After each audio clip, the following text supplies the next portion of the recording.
Well, welcome back to the Whitsunday People Podcast. I'm Sharon Smallwood, and behind the cameras, we've got Phil Gordon. And this is really about us bringing you inspirational stories from some of the amazing people who call this part of the world home.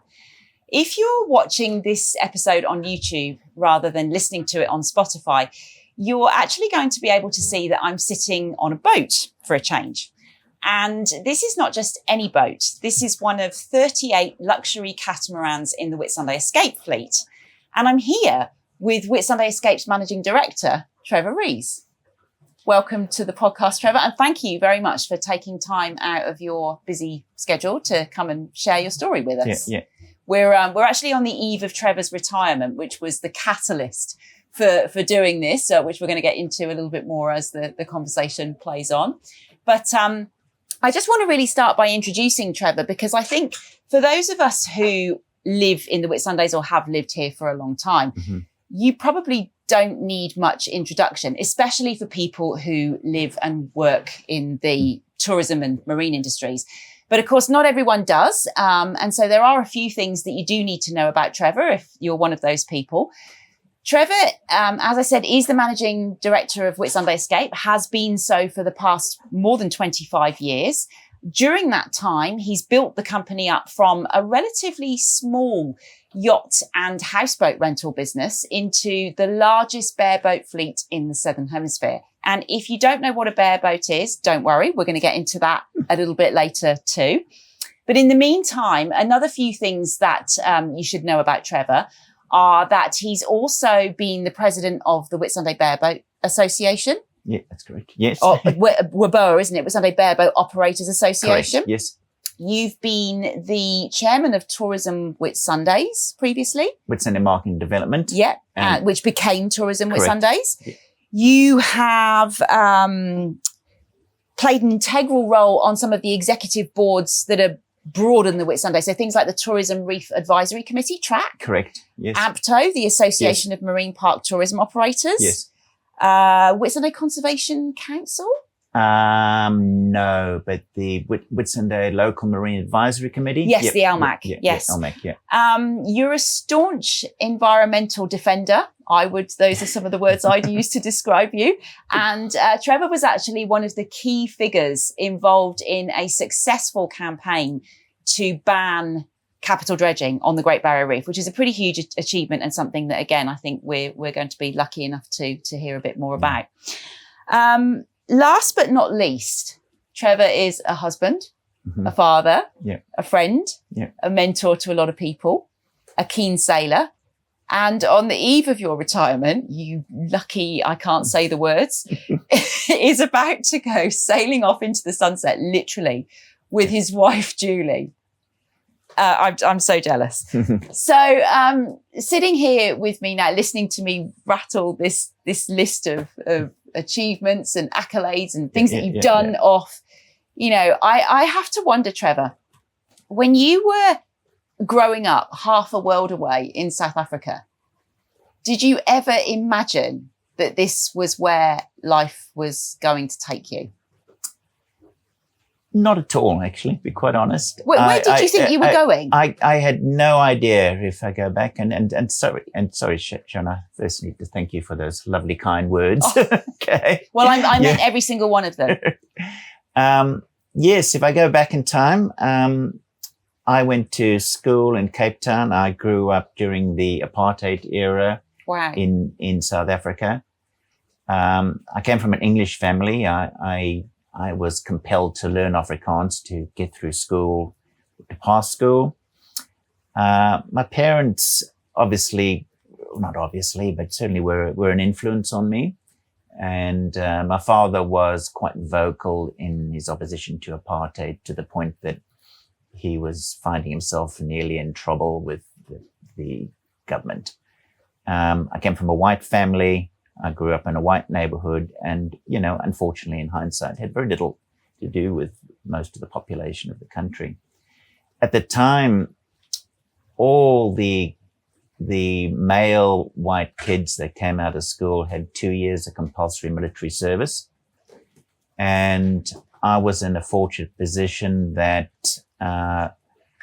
we had an Irish passport from a great-grandfather, which Irish is interesting, it goes down lots of generations, and had the capacity to leave the country prior to that. And not getting into the politics too much, regardless of the right and wrongs of being in the military.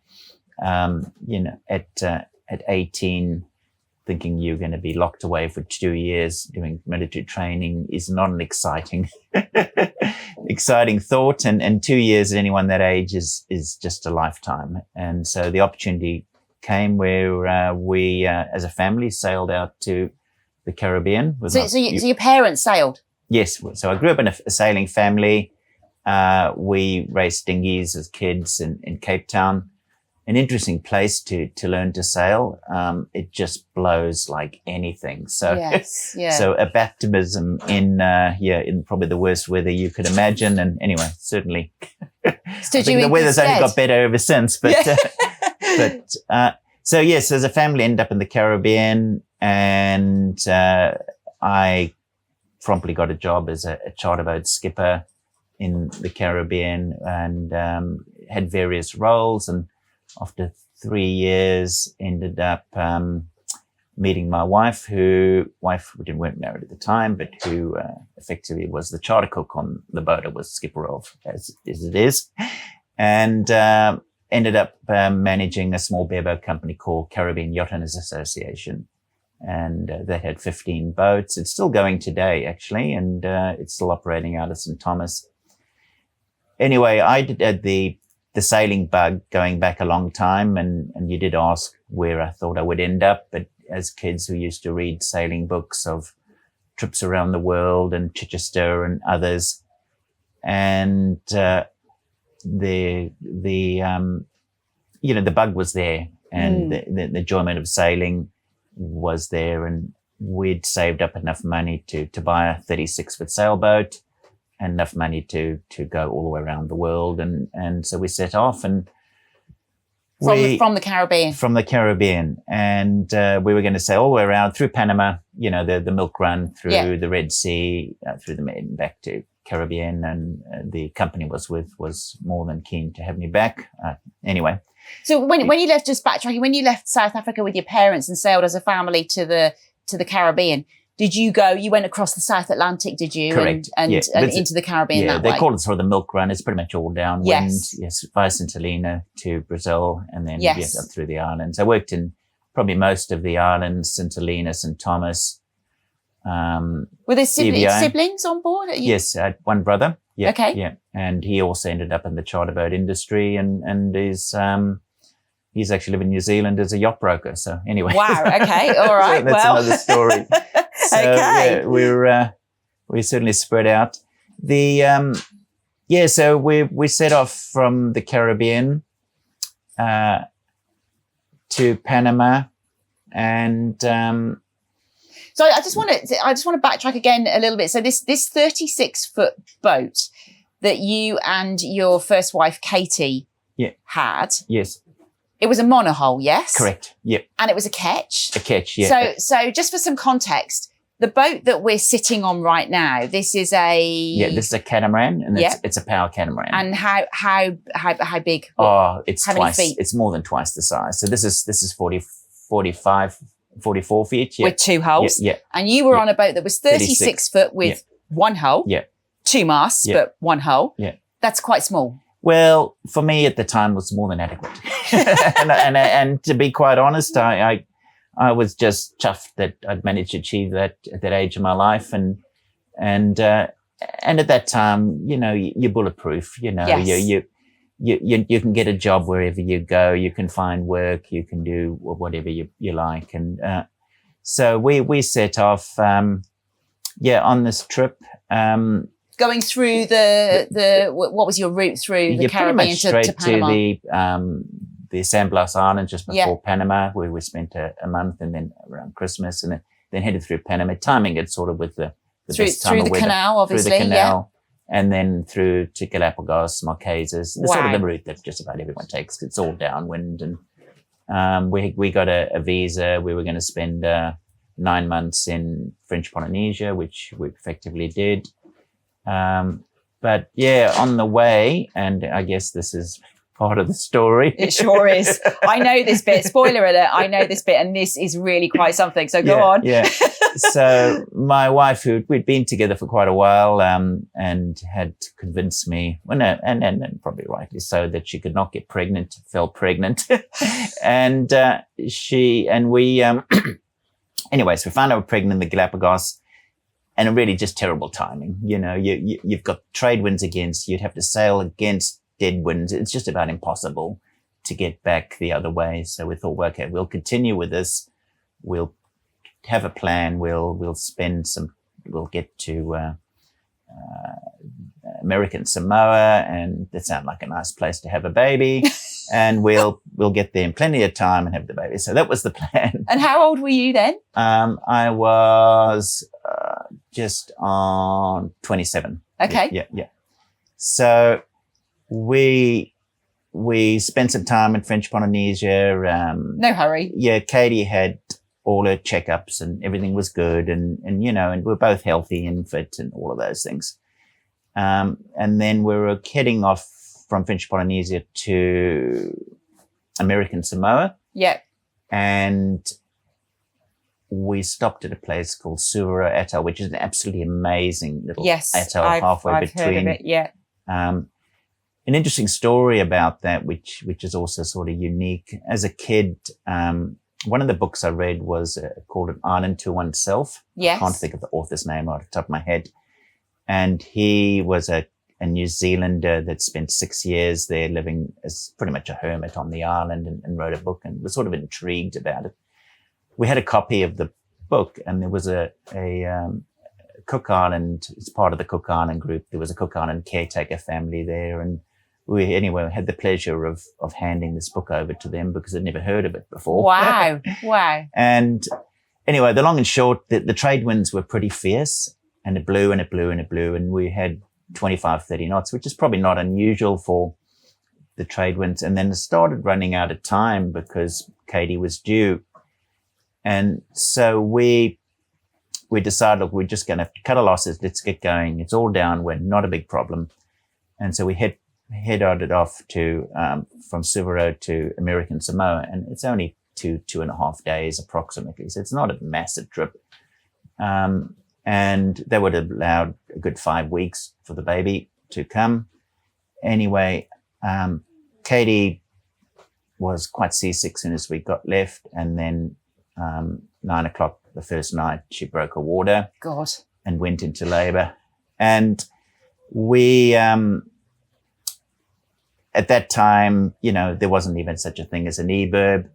There wasn't, the only radio we had was a VHF. In hindsight, I don't know what good it would have done us to have any communication, so.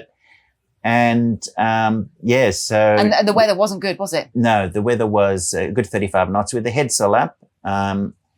I did remember, it was a full moon at the time. The sea was just brilliant because you had the breaking white waves with the moon, and everything was lit up, and you're in the middle of nowhere, and your wife's having a baby, and so obviously. Wait, was it just the two of you, no crew? Just the two of us, yeah. So this story's probably never really been told, in the way we're probably doing today. But obviously everything's going through your mind, why am I so stupid to have ended up in this spot? Why, how, risky is this? This is all wrong, and everything else. Anyway. The medical books that you have on board, all the stuff that comes with the first aid kits, or the things that that you refer to. Was there anything in those sections about delivering a baby? No, there was absolutely nothing. There was one thing that contributed to help me was we went and are cruising, and as you do, opportunities came up to do work wherever you went. And we were young. I had boating skills, run a charter boats and companies and things. So, I would get odd jobs cleaning hulls underwater. We had a job. One of the jobs was an American couple that left their boat with us in Tahiti and wanted someone to do all the painting and haul it out and things. And on board was a big, thick ship's blog on first aid. And there was a chapter in there on childbirth. So obviously, you know, I'm going to be a father. So I've actually read that chapter. And it was fortunate because there's a few things in there that I wouldn't have known otherwise. Yeah, right. And, you know, for anyone who's had children, you know, they talk about placenta, how to cut umbilical cord and things like that, which you just wouldn't know otherwise. And so that was the only knowledge I'd had, was something I'd read, you know, a month or two before. And of course, I guess this might be difficult for people in this day and age to get their heads around, because now people go off sailing and we've all got Starlink. Yeah, exactly. We're all connected all the time. You can just get online and Google what to do if you're having a baby in the middle of nowhere. But this was way before those days. Well, you were literally on your own. It's a complete different world at the moment. I mean, the cruising at the moment is you know, getting distracted is just amazing. You know, we've got amazing weather forecasts we can get. We've got you know, we've got internet, we've got eBurbs, we've got satellite. You know, we've got so much resources. You know, if something breaks down, we can get technical help. If we need medical, we call a doctor. You know, it's just absolutely amazing. But none of that then. I mean, the only thing I did have at the back of my mind was, not besides the stupidity of ending up in that spot, was that, you know, there's 7 billion or more humans on this earth. And, you know, in fairness, you know, a large percentage of them were born in a hut on a clay floor. That's a good way to look at it. And, you know, we were both fit. Well, certainly she was fit, and had a healthy lifestyle, had all the checks. You know, the chances are it should be okay. Anyway. That's a good attitude. That is a good attitude. You know, because it could have been you could, you know, you can have, I mean, were you afraid? Were you scared? I was, but you could sort of only deal with what you had, you know, and, you know, you would do watches, and, you know, went outside and I thought, oh, you know, the chances of giving birth to a child at sea and getting run over the ship on the same day are pretty unlikely. That is another good way to look at it, because I guess that's so we the sort other of thing. gave up on the watches. You know?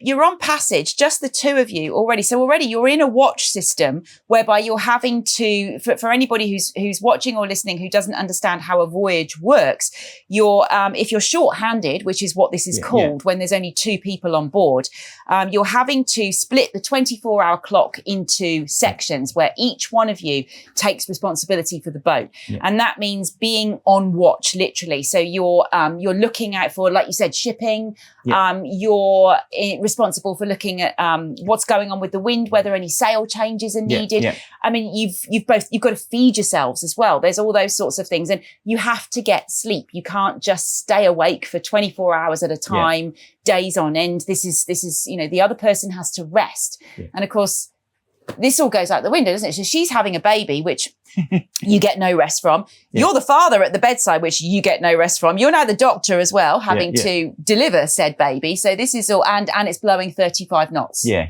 And, you know, and we're surfing down, you know, wave, doing nice speeds, you know, just with the head sail, and then it's all on. She stops to go, you know, this is great sailing, Katie. Well, it was actually, you know, a little bit more windy than we like, but, you know, just enough to be good. And the boat's operating on a wind vane, which is not electric. It just works on where the wind is. And anyway, the pregnancy all went pretty well, considering I thought somewhere I must boil some water, and I started doing it. I thought, well, this is just a waste of time. Anyway, she gave birth to a little boy, which we called Justin. And I think it was about 3:00 in the morning. Everything happens at around that time in the morning. So it was pretty quick, from 9 to 3. And then, you know, I logged something in the logbook of the latitude and longitude of where we were. And then we both basically fell asleep exhausted. I bet. And all three of us fell asleep for a period of time, completely exhausted. Yeah. And then we wake up, and the cabin was at the back of the boat, and you wake up and there's this third person in the bed next to you. That is surreal. You know, it is absolutely crazy. So So we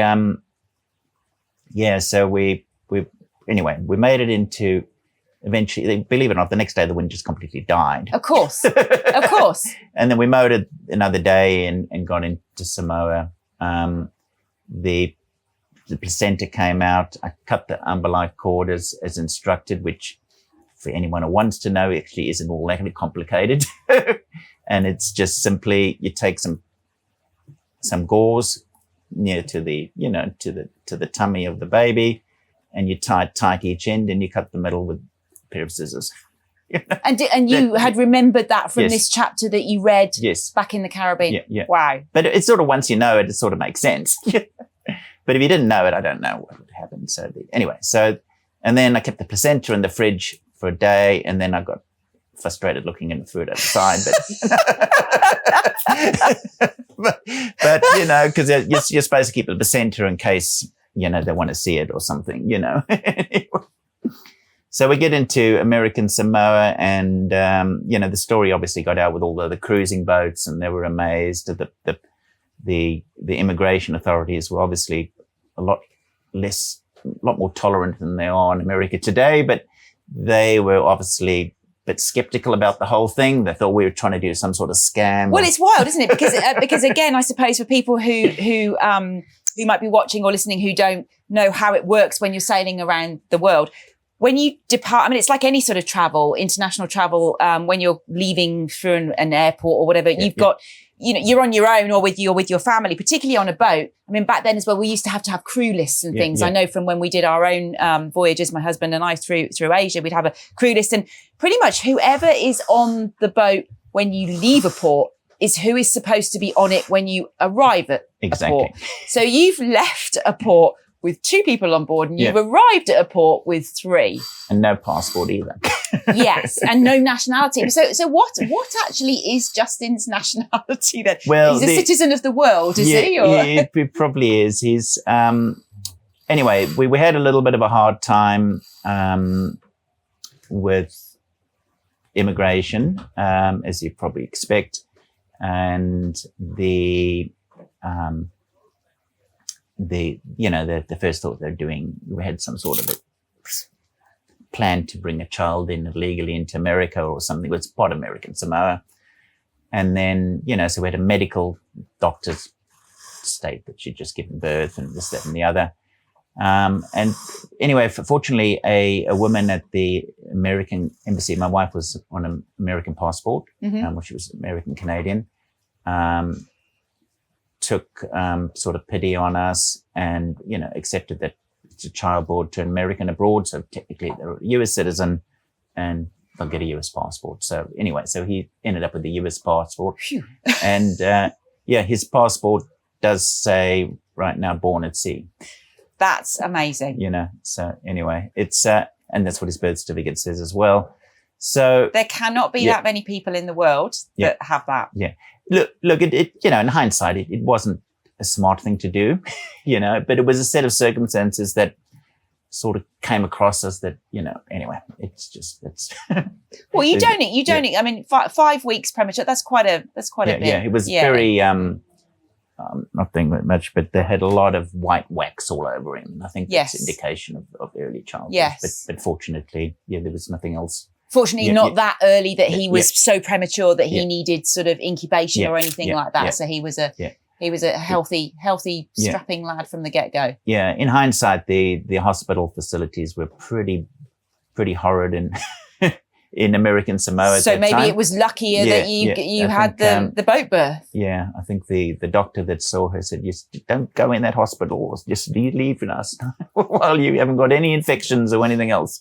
So, so we spent a while there, and then we continued the rest of our trip with Justin. We went through to Tonga, and then we sailed down to New Zealand.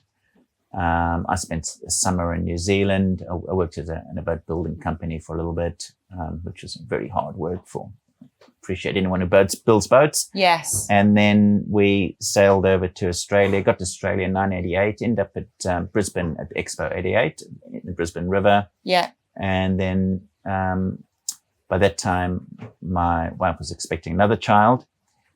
Katie, and you decided not to let history repeat ended itself. up in the Whitsundays, and yeah, exactly, and not to push it any further. And then we because we had the charter boat industry background, it was very immature at those days, but pretty much got sponsorship right away from one of the charter companies, which was Cumberland Charter Yachts at the time. And, worked for them for 7 years. And all that experience as well, because, I mean, those are some sea miles. How many nautical miles have you got under your belt or your keel? If you like, how many miles have you sailed I can't quite work it out, but yeah, I can't tell you that. But anyway, it'd be a fair bit. We did a lot of sailing in the Caribbean and deliveries and other things in between and other silly things. I mean, and it's very matter of fact when you say like, oh yeah, we sailed to Tonga and then down to New Zealand. But I mean, it's epic. Yeah. And yeah. These are sort of from a boating point of view, and if you're to you, it doesn't seem that impressive, but yeah. Anyway, it's yeah. Well, I'm a boatie, and I still feel like it's impressive. I still feel like it's a real, crossing an ocean is cool. That's a big achievement. Yeah. So we got work here, and then decided that it was too hard living on a boat with kids and laundry and everything else, and all of that. So we rented a house here, eventually bought a house, and then managed to build our little 1-bedroom house, which we added on over time. And then I've just worked in the charter boat industry for Cumberland, for Sunsail, for the yacht broker. When we started out, Ellie Beach didn't even have this marina. Yes. They had the jetty. I can't quite point it out from here, but just over there, which is Coral Sea Marina Jetty. Yes. And the boats were on a mooring. Is that the jetty are you talking about the jetty that's over at Mandalay? We used to fuel the boats at Mandalay. Right. And then this jetty here, we used to bring them, the guests used to come down to the jetty, get down the steps and step onto the boats. Yeah. Because correct me if I'm wrong, but wasn't it back then, Chute Harbour was the main area. It was the main port, wasn't it? Yes, Chute Harbour was the main port. And in fact, it was a significant port in terms of Queensland, not even just this region, wasn't it? It was, it's amazing, isn't it, how things develop. It's sort of almost like that whole plan once upon a time that Bowen was going to be the epicenter of everywhere. And so we've got these great big wide streets up there. And now it's a coastal village. Like Chute Harbour was the epicenter for boating and there was so many passenger movements in and out of there. But of course now everything's moved here. Yeah. I mean, the background for Chute Harbour is it's sort of a deep harbour. Yes. And so boats could get in there. They could put a jetty out. They could do it relatively easy. This area here and the rest of Canada is quite shallow. Yes, so very. It involves dredging and building marinas and infrastructure. So really it wasn't until that was built that Chute Harbour became, less important. Yes. Chute Harbour was also in a sort of in its heyday, supplying, all the island resorts. There's, the Daydream was going, Lindeman, which was, I think, a Club Med, was thriving. You had Long Island, South Mole, exactly, Hook Island Resort, and Daydream and Hamilton. So all those ferries and infrastructure, all the barges and everything else were going through. Yeah, it was very much sort of family orientated travel back then, wasn't it? It was just from seeing all the old photographs of some of those resorts like South Mole. I think Ansett owned Hamilton, and there's a lot, but not full of all the timelines. But it certainly all changed, and there's reasons why it's. Yes. Yeah, there's reasons why it's changed.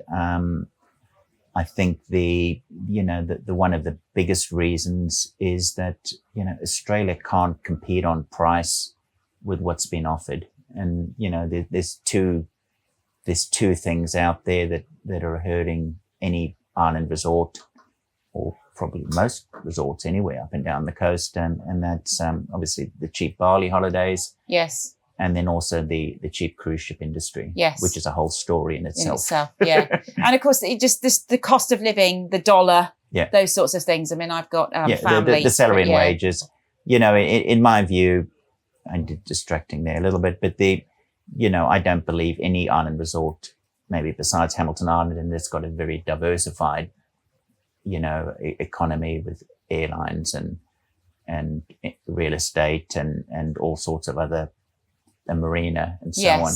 But really, any other island resort has probably got just about no chance of competing against the cruise ship industry or overseas holidays, which is a tragedy. It's a difficult landscape now, isn't it? Yeah. But you've really watched that evolution. So even back then, even though Shute Harbour was the main place, you were still sort of working out of here more, out of Airlie? Yeah, so the Cumberland Charter Yachts, which is obviously, there's a bit of history there, they were around the corner at a place called Muddy Bay.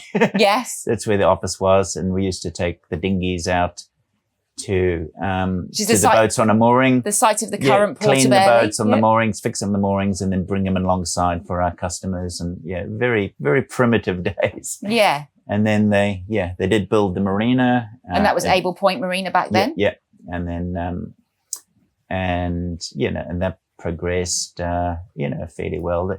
They had their issues too. I think it went into receivership once or twice. Then we had,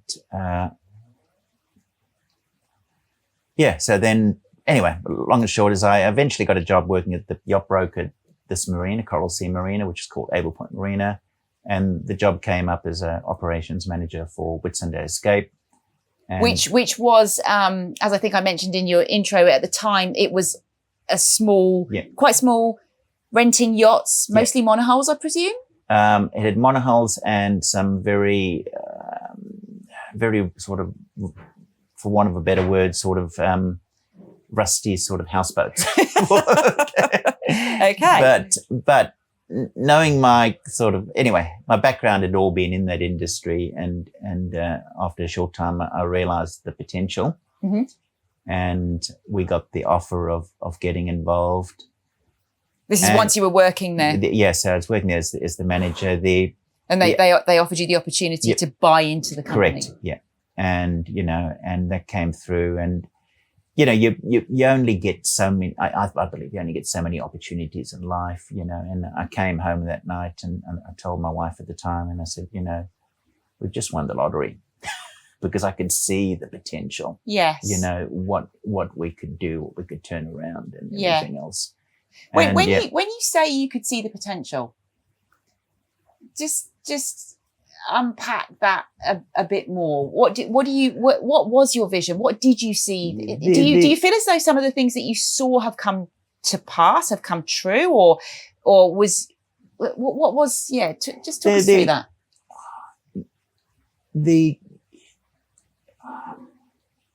For want of a better word, it was probably just very poor management of everything, and that I believe we could do so much better for our customers. And then that would exponentially lead to greater results and more opportunities. Exactly. And I could turn it around.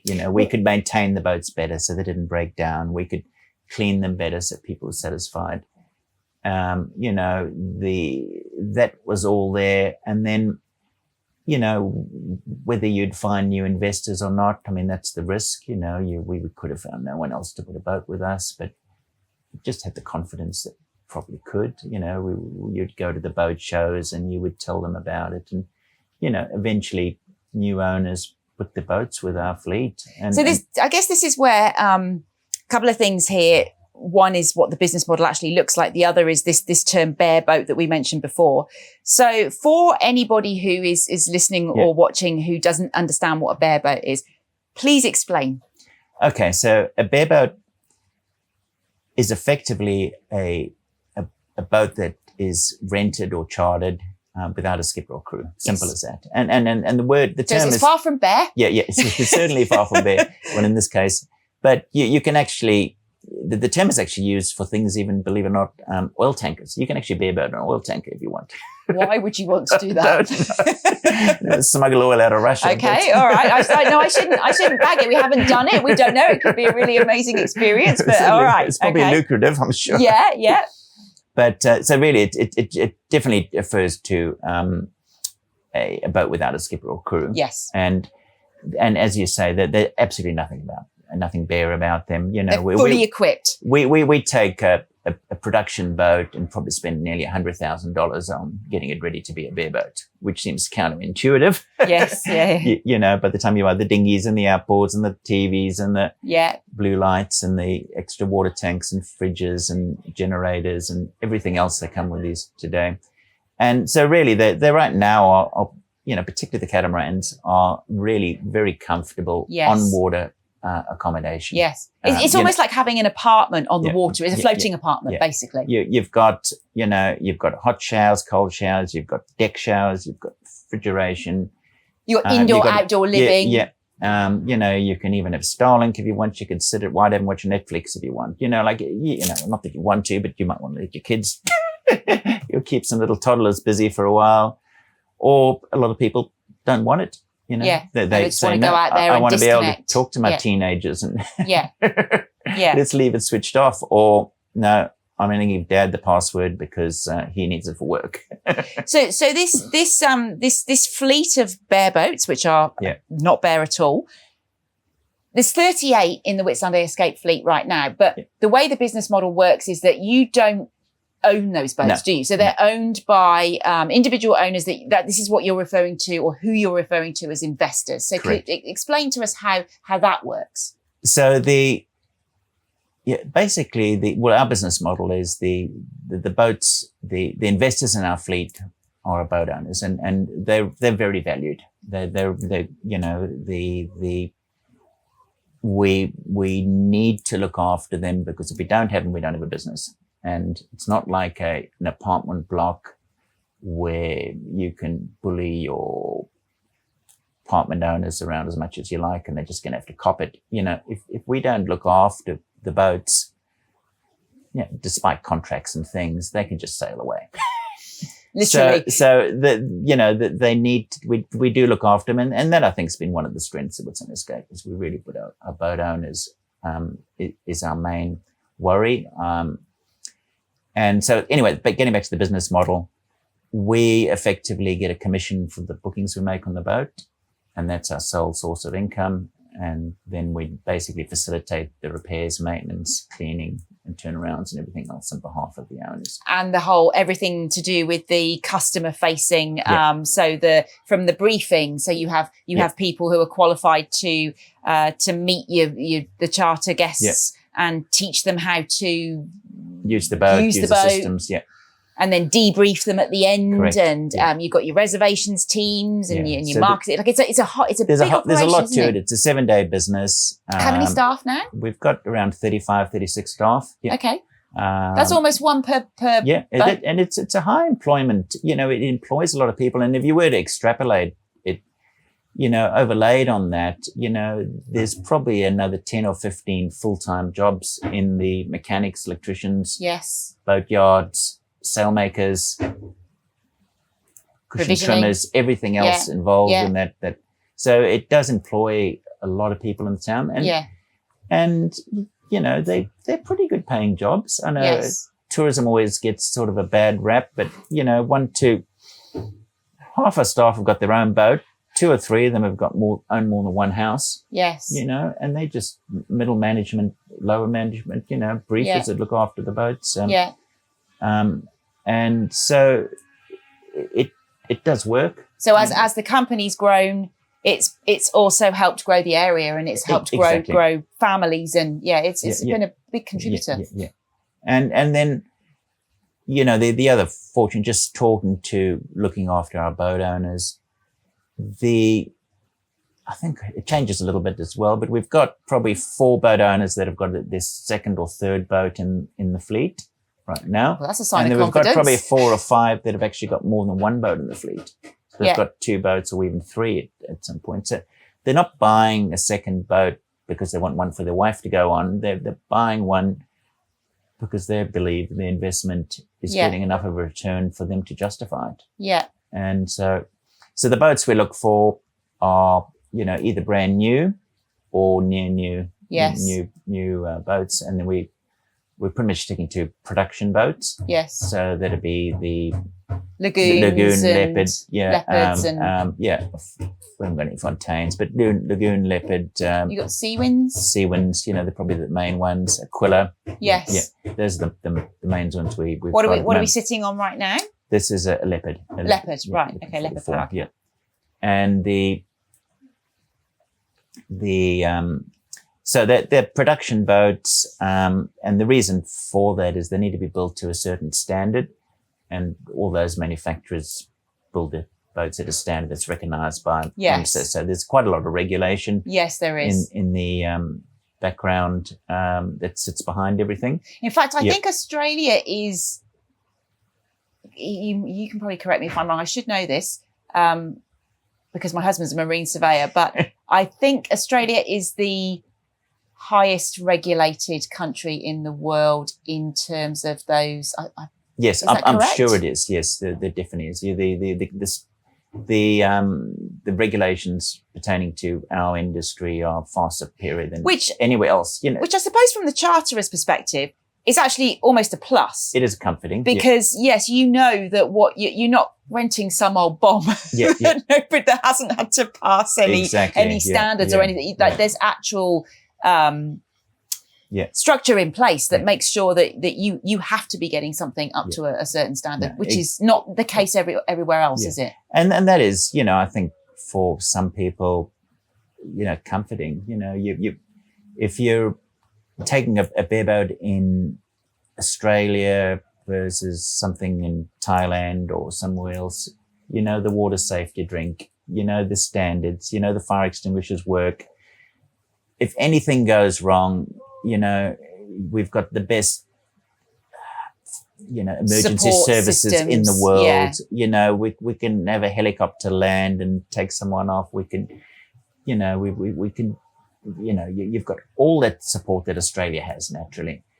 And then, you've also got legal support, if anything goes wrong on your holiday, you can get a refund, you can speak to a lawyer, you can do what, it is such a safe place compared with alternatives. Yeah. And I think sometimes people, when they pick holidays, they just look at price. And, there's much more to it than that. That, if you've got a young family and you want to be safe, stay in Australia. I think another thing that's talking about the comparisons with other destinations around the world, that you can have this experience that you can actually rent a bareboat. So there are specific charter destinations, aren't they? Like, you've obviously sailed through a few of them, French Polynesia being one, the Mediterranean, areas of the Mediterranean being another, the Caribbean being another, where you first sort of started in the industry. But again, correct me if I'm wrong, but I think Australia is the only one of those charter destinations where you can rent a bareboat without some sort of boat license. Is that correct? Correct. Yeah. Some of them do require licenses. Actually, most of them do. But so we don't require technically a formal, like an RYA qualification. I think most people do have license. Correct. Yeah. They don't need the RYA. A lot of people do have a recreational boat license because they've got an interest or they're a boatie, but they actually technically don't need to. But they do need to have some boating experience. Yes. So it becomes hard that, well, how can you have boat experience if you haven't got a license? But we can train people up from scratch to do it. Yes. And provided they're conscientious with their, a little bit of pre-study, do a boating course possibly before they come. Yes. Maybe do some extra training when they get here. Really, the average person can, get around the Whitsundays quite safely on a power catamaran, or take a sail catamaran, and you don't even need to use the sails for your first trip.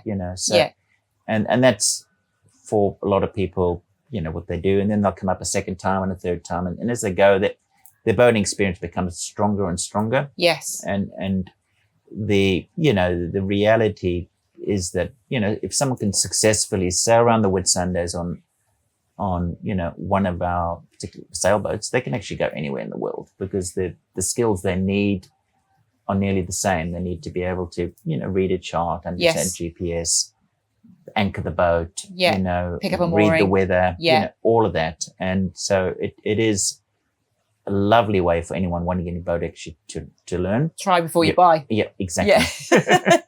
Yeah. So, but for you, that's a really big responsibility, though. I imagine that there is an awful lot of infrastructure and, well, using the word responsibility again, that has to go into that in facilitating the ability to do that for somebody who doesn't necessarily have much experience. And what systems do you have to have in place to make this opportunity and this experience so accessible to such a broad, well, to anyone really? Yeah. So, look, that's it does sound certainly daunting for, you know, when you put it like that. This boat's worth over $1.5 million. You know, I'd feel a bit nervous. And you know, to send someone out that hasn't done a lot of boating on it, you know, is daunting for us, for the investor and for them. And so there's quite a bit put into, you know, assessing their experience before they get here. Yes.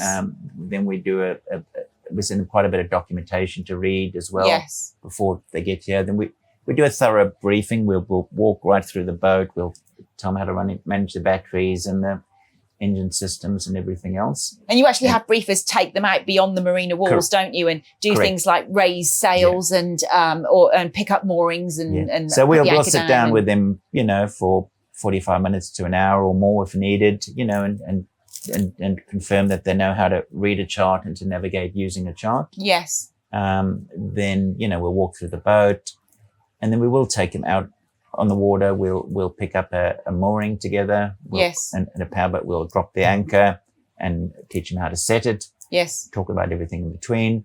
And if it's a sailboat, we'll actually put the sails up with them and take them down and make sure they're completely familiar with everything. Yeah.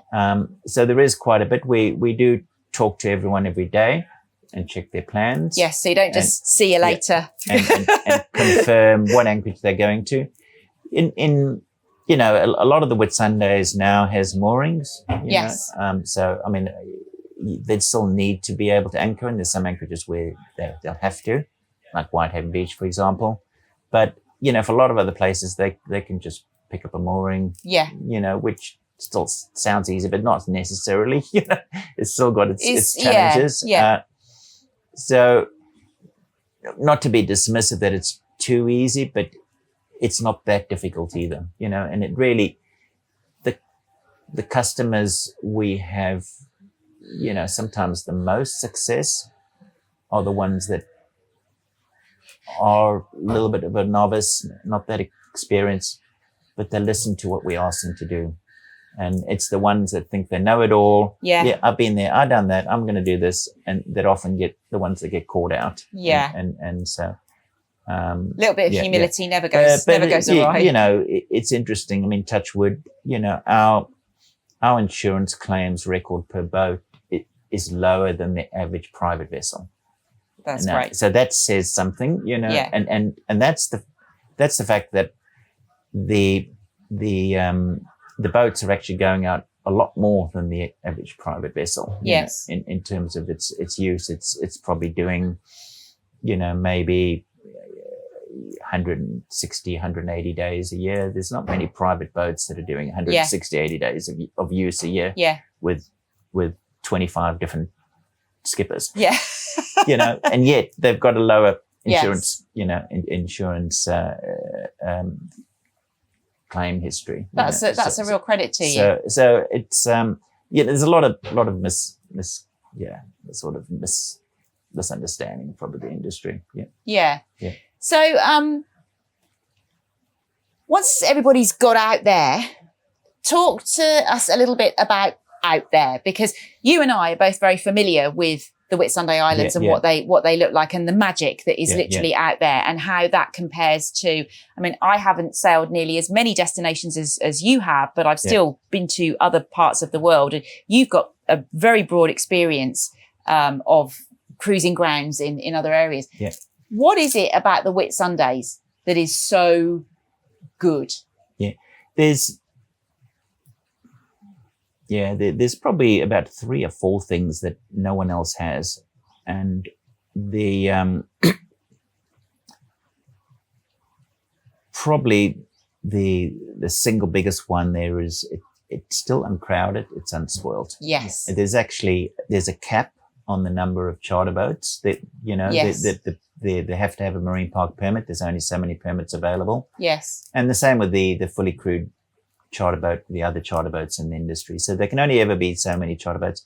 It does get a little bit busy when the private boats all come up from down south in the winter. It's a bit like the whale migration, isn't it? We've got the whales, the humpback whales come up every winter, and so do the cruising sailors from down south. So these are the people on their private boats. Yeah. We call them the up and downers. So they'll come up and then they'll go down, and they literally follow the whales. It's all about the same time. Exactly. They're trying to escape the cold and come to the warm Whitsundays. But when you say it can get a bit crowded, it gets a bit more crowded when that happens. I mean, that's crowded by our terms, which is nothing. I would remember sending photos home to England to my mum and her showing her friends. And the thing that they used to say to her, there'd be pictures of me and my husband and son on Whitehaven Beach. And they'd say to her, where are all the people?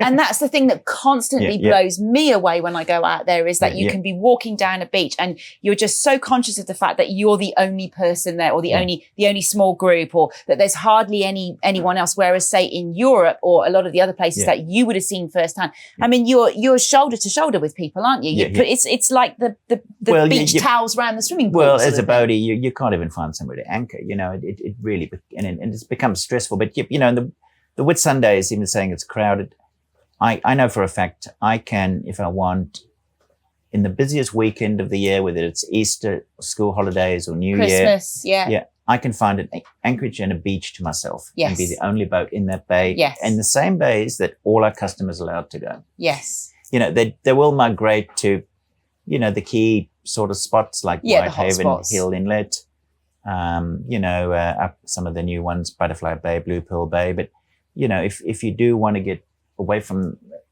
it's not a big effort, and sometimes it's a dinghy ride round the corner and then you've got it all to yourself. Yes. And you're sitting across the beach at Chalkies and, there's 25 boats on the other side of at Whitehaven. You're watching the sun go down over Whitehaven the only people there, so that's the amazing thing. Then, overlaid by that, the uninhabited, there's no one on the beaches. Yes. They're not private houses you're intruding on. There's not, a little bar restaurant you feel obliged you've got to go and spend your, or hawkers selling you souvenirs, and not begrudging them, because that's got its own vibe, its own vibe. But it really is it really is an option just to really immerse yourself in the environment and the beauty. And the bays you're going to, the place you're going to, they wouldn't have changed in a million years. They probably wouldn't sea level, but they wouldn't have changed for thousands of years. Yeah. And so there's that, and then you overlay that with the sea life. You've got lovely coral. The coral, although we did get knocked around with Debbie, Cyclone Debbie, and even then, there's a lot of bad publicity, but there were a lot of areas that weren't damaged because they were protected from the waves. Yeah. And you'd have to work a little bit harder. But right now, the coral out there is absolutely amazing. Wherever you go, every anchorage, it's vibrant, it's alive, and it's just full of fish, all different sizes. You don't get that anywhere else. I'm consistently blown away with how much I see that some of our fringing reefs have recovered since Cyclone Debbie. Right now, there's some really amazing coral cover in some of this, but just very good, really great and on your own boat, you take your own dinghy, you go find your own little spot, you hop over the side, and you got it all to yourself, and it's amazing. You just can't measure that against anywhere else in the world. And unfortunately, the environment, for different reasons, there are little pockets that they're protecting, but as lovely as the South Pacific is, Fiji, Tonga, American Samoa, their culture has been the extraction of sea life, and years ago it probably wasn't a big deal. They had a fish and a hook, but with the advent of the dive mask and crystal clear water, they've unfortunately fished out just about every reef they can reach. And it is a tragedy. And the problem is that for anyone to come in and say, well, no, you have to stop your fishing and you have to let it recover, it's just about impossible, because that's what they've done for thousands of years. So whereas we have the zoning, don't we? We've got the zoning, and you've got to give the credit to the Great Barrier Reef Marine Park Authority, particularly those at the time that pushed that through. Yeah. They had a lot of pushback from all sorts of groups. Pretty much everyone. Yeah. And they managed to get it through, and it's a legacy. And unfortunately, the way the world is going and society is going, they're too afraid to make any adjustments, because they feel that the public pushback will be to rezone them to places that we can basically fish out if we want, and so it is, anyway, it's a legacy that, I think that those early visionaries, what you want to call, are probably not really appreciated, what they've actually done for us. We certainly have living proof out there that green zones work. Yes. Because we have plenty of green zones around the Whitsundays, and it's noticeable how much life there is there.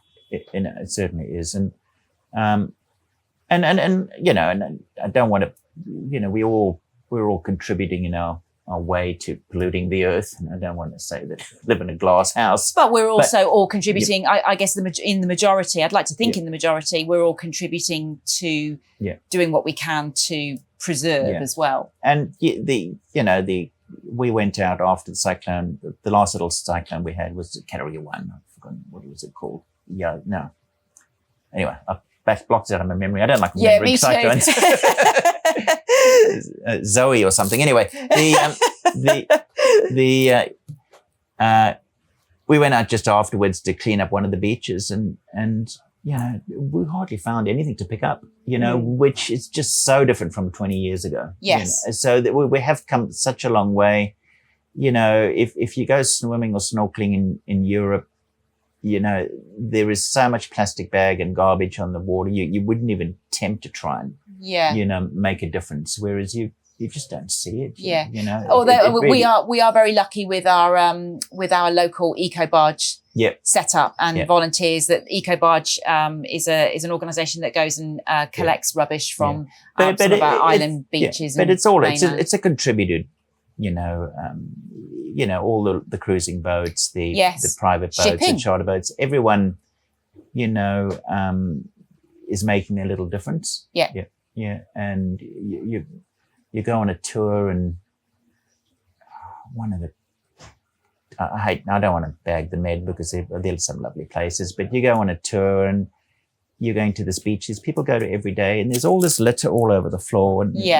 And I'm just about at the point, like, I can't stand this. I'm just going to clean it up for them, Yeah. If they don't see it and they come back and they walk over it the next day for the next 6 months, it would take them half a day to clean it up, They just don't see it. So we are so lucky. It's just so pristine. Yeah, it is very pristine. It is. And I guess, if anyone goes online, looks at the Whitsundays, you've got your obvious hotspots that come up, things like Hill Inlet, Whitehaven Beach. But what are your personal favourites out there? There's sometimes a difficult thing because what can be my personal favourite sometimes becomes so popular that you may be going somewhere else next time. Yeah, one of the favourites used to be, and still is, like Blue Pearl Bay up the top end. Yes, Hayman Island. That's always gorgeous. Good snorkeling. That's one of my favourites. Saba Bay. I used to be the only boat ever there. Anyway, look, I can't begrudge anyone going there. That's just amazing for all sorts of things. Those two. Windy Bay at Hazelwood, just across from Whitehaven. You have the whole place to yourself. Now don't you, in that area, the Windy Bay area, doesn't Katie, your first wife, have a cove named after her? Yeah, there is actually. We did David Colfeld, who writes the cruising guide. Anyway, 100 Magic Miles. There's a lovely photo on the front of it, by the way, of a boat that might belong to yours truly. Oh, that's your boat, is it? It is, yes. Okay. It is. And I took that photo. Yeah. Lovely one. I thought that was actually over here, that boat, but that's all right. I know where it is now. But yeah, Windy Bay. There's a little cove just next door called Katie's Cove, which was also a nice anchorage in that area. And we were talking to David Colfeld, and he said, "What should we call it?" And I said, "Well, let's call it Katie's Cove." And so anyway, he ran with it. Yeah, lovely. That's a legacy in itself as well, Trevor. Yeah. No, so she's immortalized in that book. Yeah. And playing devil's advocate, obviously you're completely biased towards the Whitsundays, having spent all this time here and knowing it as you do. But if it wasn't the Whitsundays, what would be your next favourite place that you've sailed in the world?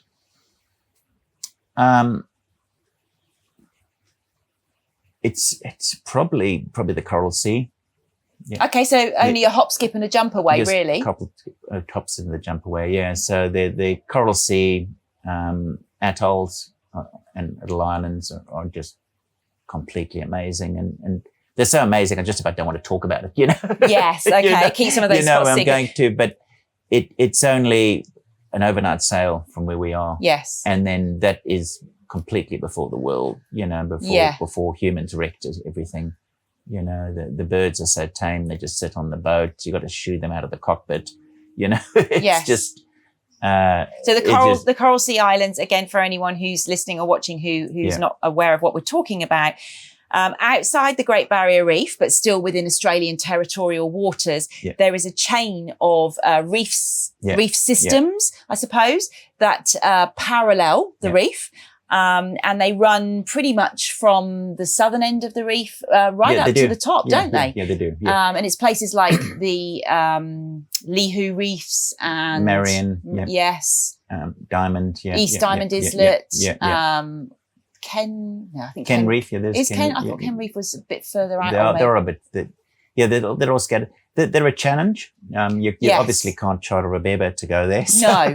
No. But the challenge is twofold. You sort of got to have the right weather, and a lot of the anchorages are only protected from one wind direction, so if the wind changes, you've sort of got to be ready to sort of move. So they're not quite for the faint heart, but if you can make it out there, the rewards are significant. Just absolutely amazing. It's still on my bucket list. I still haven't done that, but that's hopefully one of the next things. So with this, I guess, I don't know if it's trifecta is the right word, but you've got this incredible combination. Okay, you've got this amazing product out there, being the 74 islands of the Whitsundays, the Great Barrier Reef. You've got the business operating under the model that you've built up of the fleet, and you've got the customer base. With all of that, you've managed to build Whitsunday Escape over the 25 odd years, quarter of a century or so that you've been at the helm.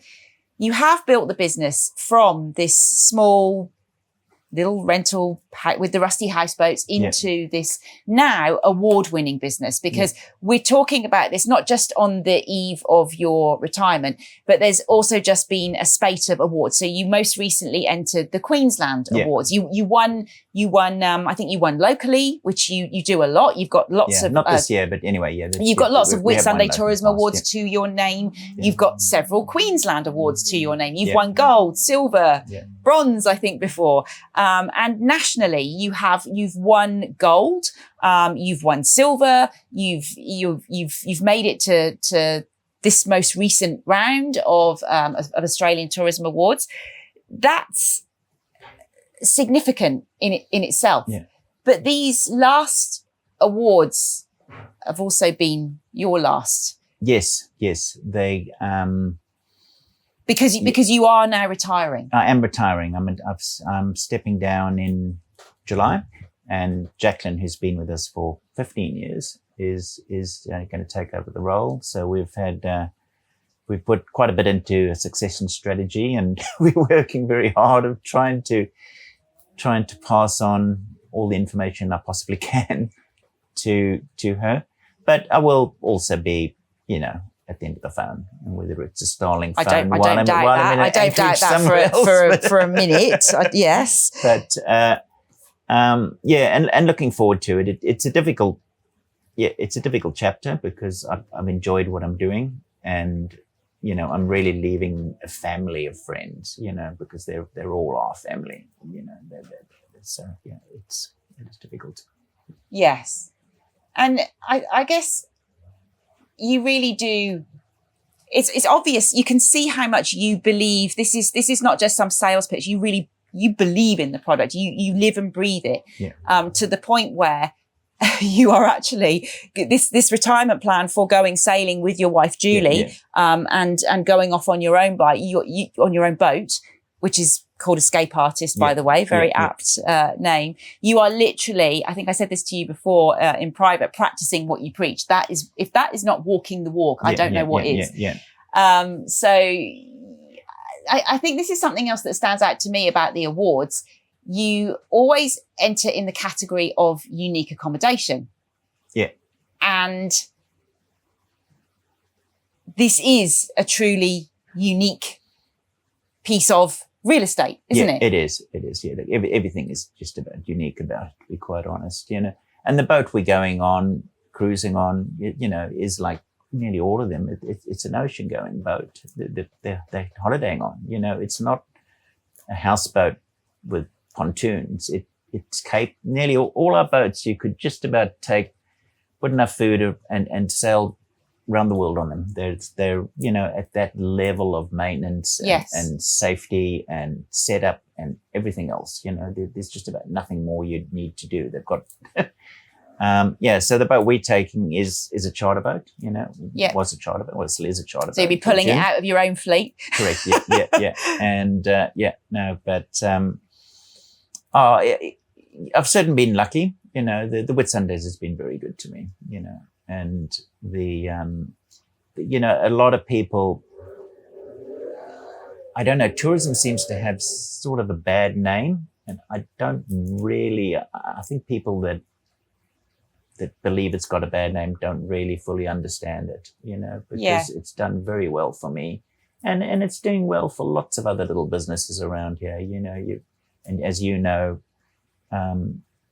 they can support, good jobs, good pay, good conditions, and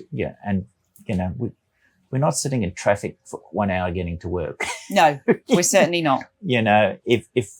If I want to go to a beach myself, I can leave here and be there in 45 minutes. Yeah. To Double Cone or wherever, and there's a 90% chance I have it to myself, so it's just, it is so unique, the whole everything about it. Yes. Yeah. So,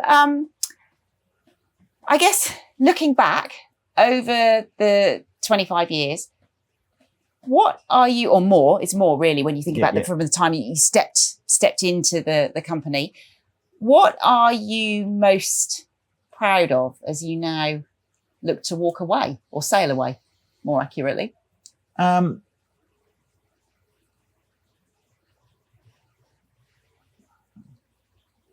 I think there's lots of little chapters, and it's grown gradually over time. There hasn't been just one sudden growth spurt. It's just been a steady progression. I think the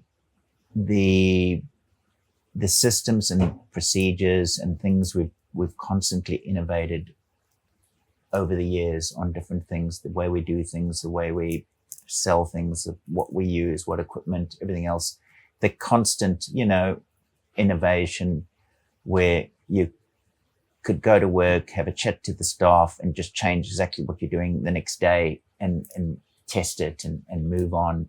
So, I think that is, it isn't just, it changed all the time, through times. The other things I've enjoyed is it has allowed me as a business leader in a small town to make a difference to some things, You absolutely have, yes. particularly on the environment. Yes. And the dropping of dredge spoil, which is so wrong. So tell us a little bit about what happened there. So I might have the timing a little bit out of line, but basically they wanted to expand Abbott Point Port. Yes. And part of the proposal was that they needed to dredge to make it deeper and wider to take more coal out of the country.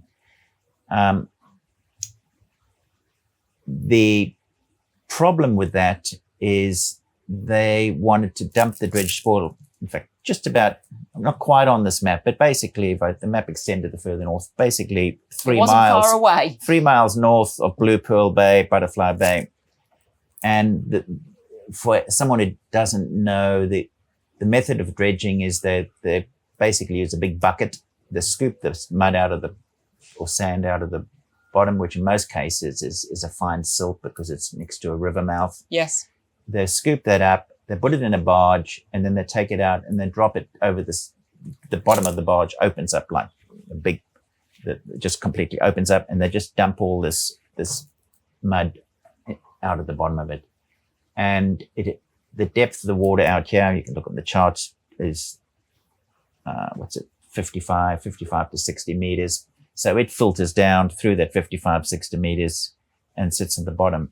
Now, the reality, because it's so fine and because of the currents, which we have very strong north and south going currents here. The reality is that basically nearly all of it will get swept away in the currents. It won't suspended. Yeah, and get resuspended. Yeah. So if the current was coming from the north, and they can be up to, I can look on the chart, but up to 2 knots. Well, that one says 1.5 knots or 2 knots.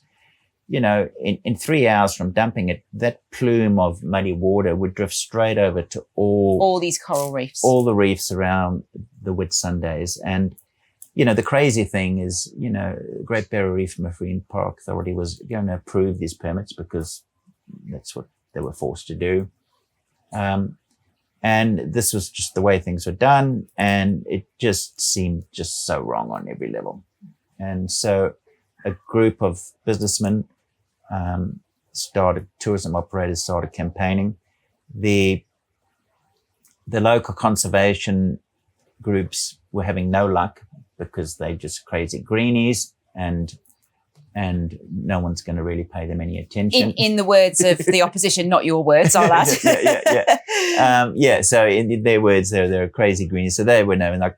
But the only one that seemed to sort of listen was, okay, there's business owners that have got, that work in the real world, that have got staff they've got to pay, that have got bookings they've got to make. And, there was a good chance that if they continue with it could have, been a major detriment to a lot of tourism operators. To the economy and to the livelihoods of those operators and to the livelihoods of the staff that work there.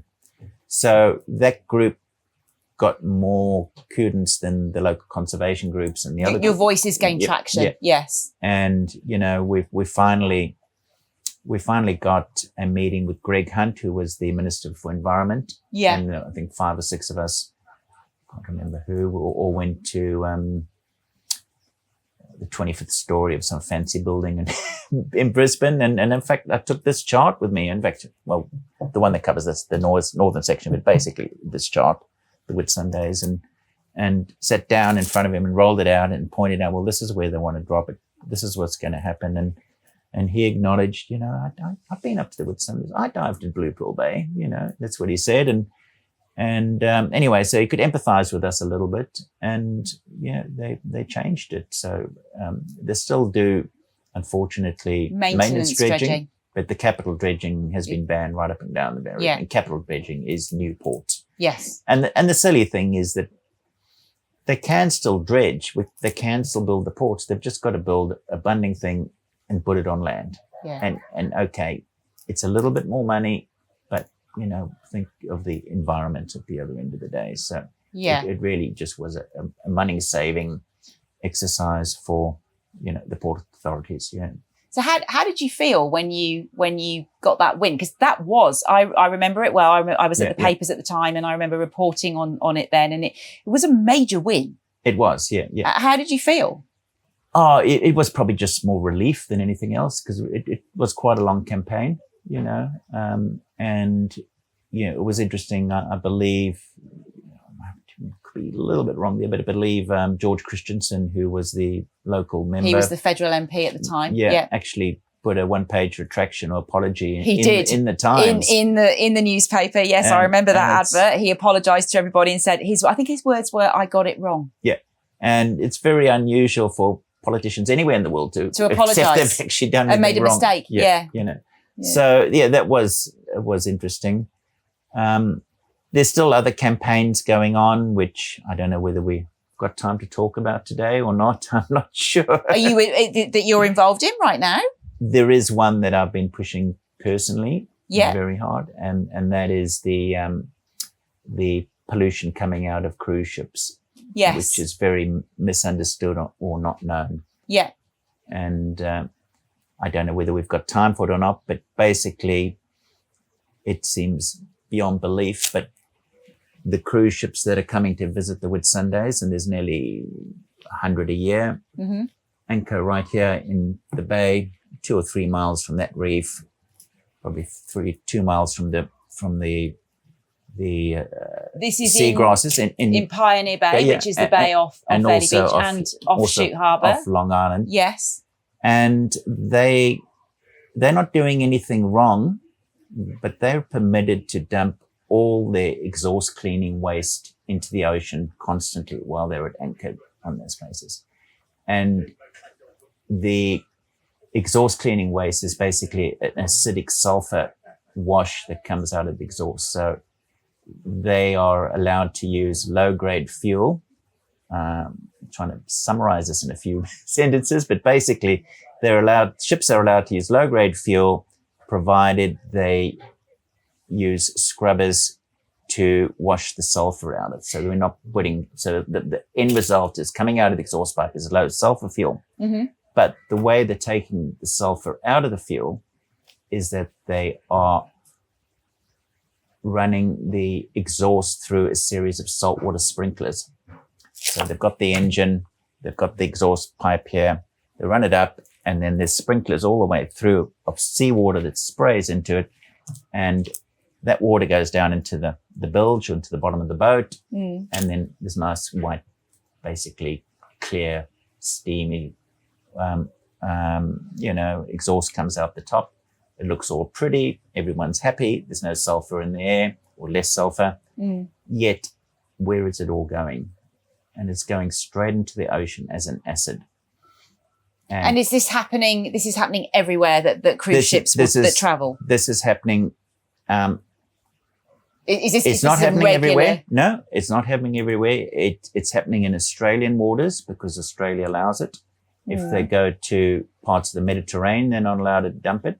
So what do they do with it there? They just use different fuel, and they don't have to use scrubbers. So there's an alternative solution. There is they could the same ships that are operating right here are going to Alaska. Yeah. And they switch onto a clean fuel. If they go into California waters, they switch onto clean fuel. Queensland Bulk Ports, which is a pseudo private government agency. Look, I'm not sure what the corporation's legal makeup, but it's a for-profit government enterprise that facilitates, the coal ships that come to the ports, and the sugar ships and the oil and everything else comes to, most of the ports up and down Queensland coast.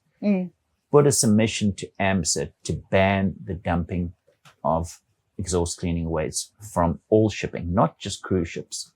And it was turned down by AMSA and not... AMSA is the Australian Marine... Safety Authority, which is the regulatory body for pollution. Why would they do that? Why would they turn that down? So it's a very good question. And this isn't a lunatic green group fringe or, some nutty, charter boat. This is actually the bulk corporation that's Queensland put Port. forward that submission. Yeah, That seems crazy. I'll have to look into that further. Oh, if you could, it would be amazing. And it just seems crazy. And these ships that are here are operating on marine park permits, as this boat is, like as Cruise Whitsunday, the ferries, everyone else are all operating on a marine park jumping permit. Through the required And number they of hoops. haven't required them in their permits to stop the dumping of this waste. If I wanted to start an oil refinery, which is basically probably give out the same waste, and set it up on the coast here and ask for a permit to dump the equivalent amount of a cruise ship out in the same distance from shore. You wouldn't even, you wouldn't even send the email. You would just be shot down immediately. Yeah. There is no ways, they can't, all the shires up and down the Whitsundays, up and down the Queensland coast, they've all got to treat their sewage to, just about a drinkable level before it can be obtained. Everyone you talk to is trying to do the right thing. We all are. We're running clean fuel. We're switching our outboards over to 4-strokes. You name it. We're all, we're constantly innovating to mitigate. And yet waste. there's a solution. There's a situation there where there's a really easy, obvious solution, and it's not. Yeah. It's an easy win even. Yeah, and effectively it's just money. And I'm not blaming the cruise ships. They're just a private multinational business doing what they're currently allowed to do. What they're allowed to do. There's all sorts of side on the economic benefit, which I won't get into either. Yeah. We might be here till tomorrow. But, or the lack of an economic benefit. But, they do have a place, I suspect. But they could very easily be visiting us and not dumping waste in. Yeah. They're also allowed to dump, their grey water in the marine park, which is extraordinary. And we're talking about a grey water. Look, most of these charter boats drop grey water as well. And in their case, it's from their showers, or, possibly the sinks. Yeah. But the grey water on a cruise ship is the waste from their industrial size laundromat. Just imagine the laundromat that's washing 7, bedrooms for 5,000 hotel rooms. That waste is going straight into the environment. It's their waste from their industrial kitchens, the wash from their, their industrial side kitchens. All of that's just been dumped in. And what is the comparison when they're in other destinations? Like, for example, we mentioned the Med earlier, where they're not allowed to. Most of them would have higher restrictions. Certainly Alaska, for example. Right. And be quite honest. So there are precedents in other parts of the world for ways that things could be done differently. Exactly. Right. And to be quite honest, they can store their grey water for 2 or 3 days and then dump it when they get further offshore. But, but where's that? That's my second favorite place, the Coral Sea. But anyway, that's another great. Yeah. But the worst, it's not so much. These ships are allowed to operate in Australia. I mean, there's quite a bit of talk about their employment practices, what they're not paying their staff. They don't pay tax here. They operate port to port. No one needs a passport to go on board. They're extremely cheap. And the part of the reason why they're so cheap is they're allowed to use low-grade fuel, and they're allowed to dump this waste in the ocean as they see fit. So you believe this is a whole industry really that could do with a bit more of a bit more regulation, close eye. Yeah, exactly. And it's not about stopping them. Sorry, I don't know the word, but the US Public Broadcasting Corporation had an article on cruise ship pollution in Alaska. So it was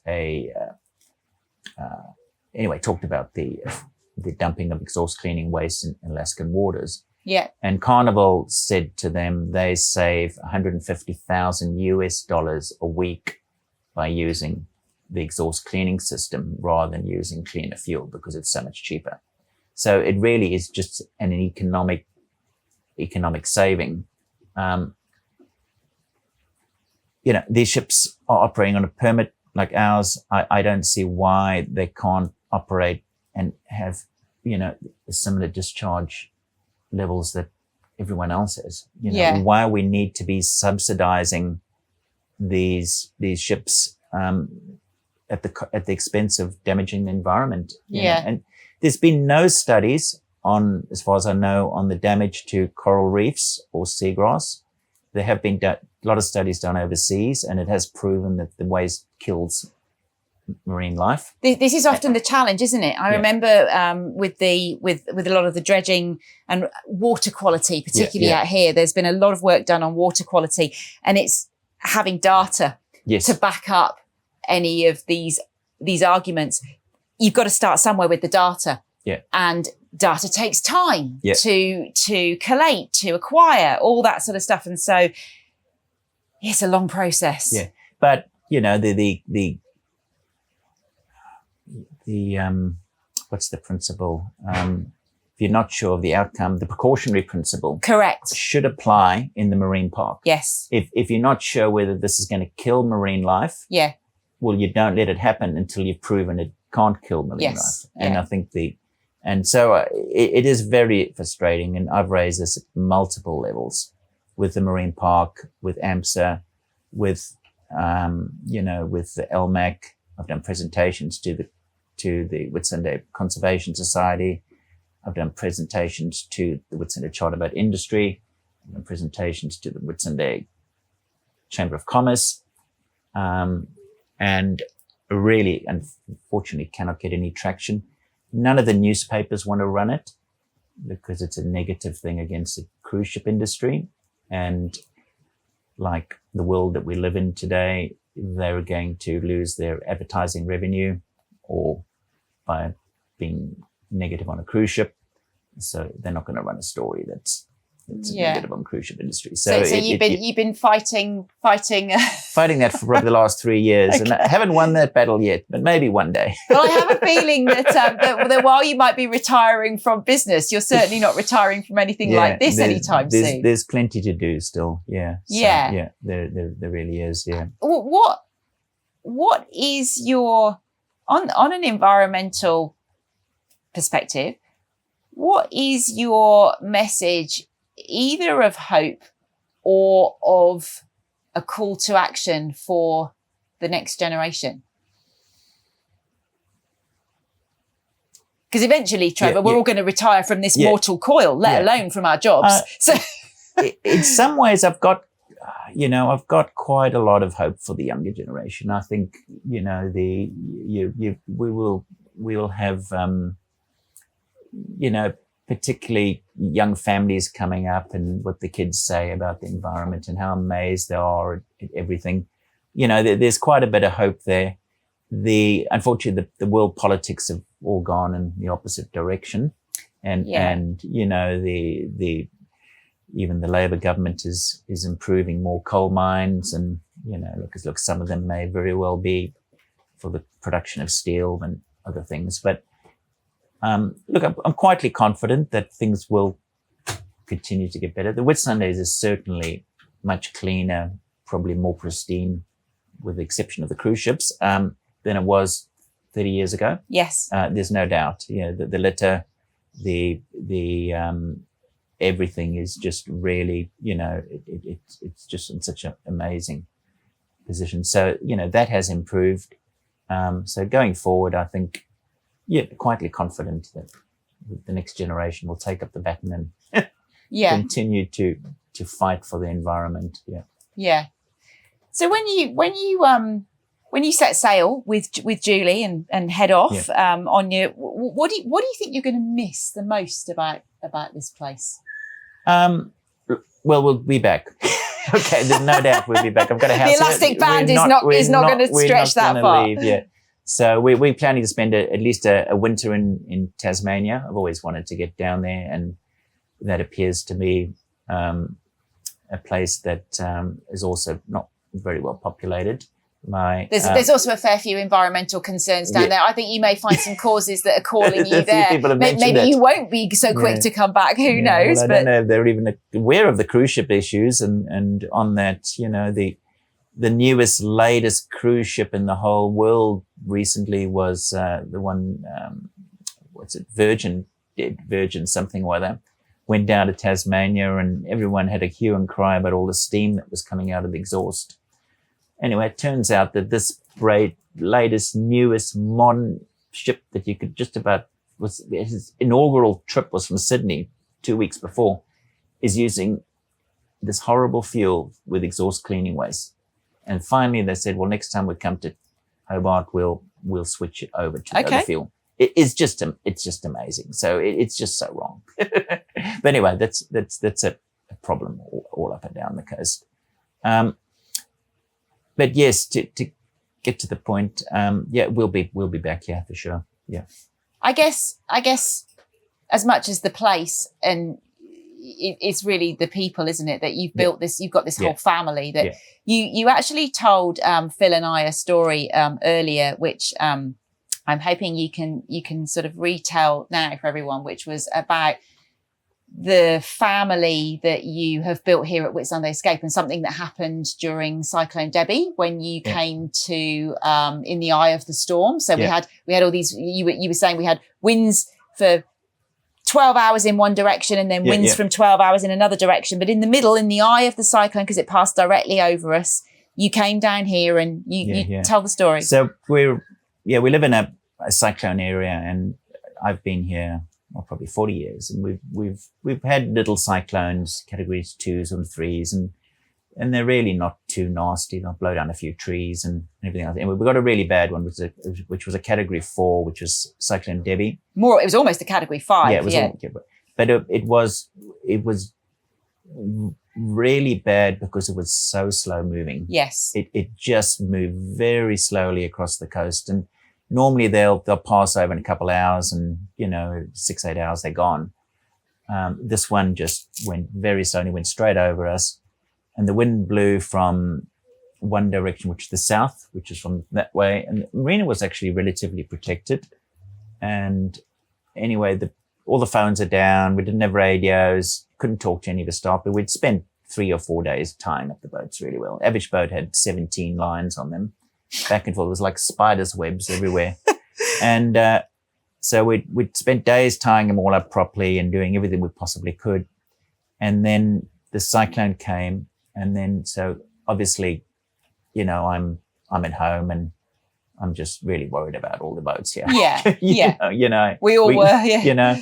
And so I got in the car and dodged the trees and the big puddles, and everyone made it down here. And then the next minute, 2 or 3, 4 of our staff turned up. And anyway, we went round, and I didn't think much of it. We tied up all the boats as we could and did whatever we can, and bits of anchor chain, tying the marine together. And we got back, and there were 4 cars in the parking lot, and they were all Whitsunday Escape staff. There wasn't one other person. There wasn't a marina staff member. There wasn't one other living person there except our 4 staff for Whitsunday Escape.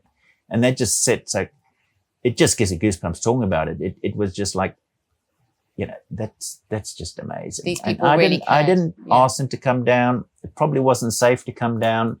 They just came down their own bat and just wanted to help, Yeah. And it really just sort of epitomized that it wasn't just a job for any of them. It was, it was. And then the wind went the other direction and blew for another 12 hours.